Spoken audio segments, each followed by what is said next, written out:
Welcome everyone, this is Hawking Alpha in this week's edition of Where Is Your Stop? It is July 24th, 2014, and in our newsletter last week we talked about Halliburton and Hasbro.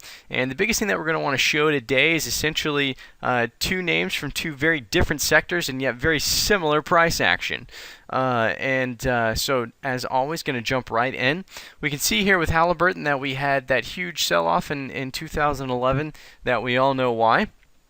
And then essentially in 2012 we had very sideways price action, to which we finally get our signal here right before October of 2012 at the end of the year.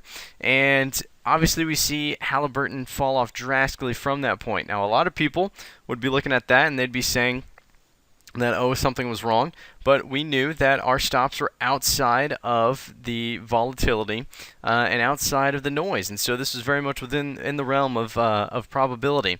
And sure enough, Halliburton turns and continues to march up, and as you can see that we move, it takes a long time in between here, from literally for a full year before we move that stop up in a very distinct manner.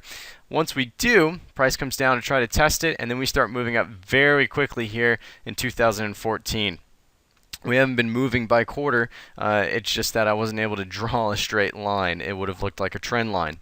Now, next stock obviously is Hasbro. Hasbro, not as much of a linear fashion as Halliburton, but we can see something very similar. 2011, we come down. 2012, very sideways price action. It's not until the beginning of 2013, actually right here in February, that we get our first trade signal to go long. Obviously, price, volatility, and volume proving itself. We stay outside of that noise, obviously evinced by the price, but you can see here. And then we continue to march up very succinctly. And you can see that, as time goes on, our stops are trailing essentially at these major price point levels that the market is confirming. And as we can see with Hasbro here, it's definitely been in a sideways pattern going down right now.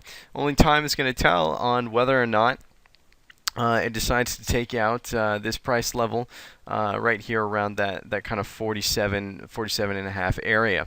But the biggest thing that we can see from these two names is very different sectors and yet pretty similar price action. Now, because of that, it's very important to know that each stock is still an individual, and so each one has to be treated differently with regards to where its exit point is. And as you can see, one stock moving up very linearly, and the other has been marching sideways for the past few months, yet still viable candidates at the moment.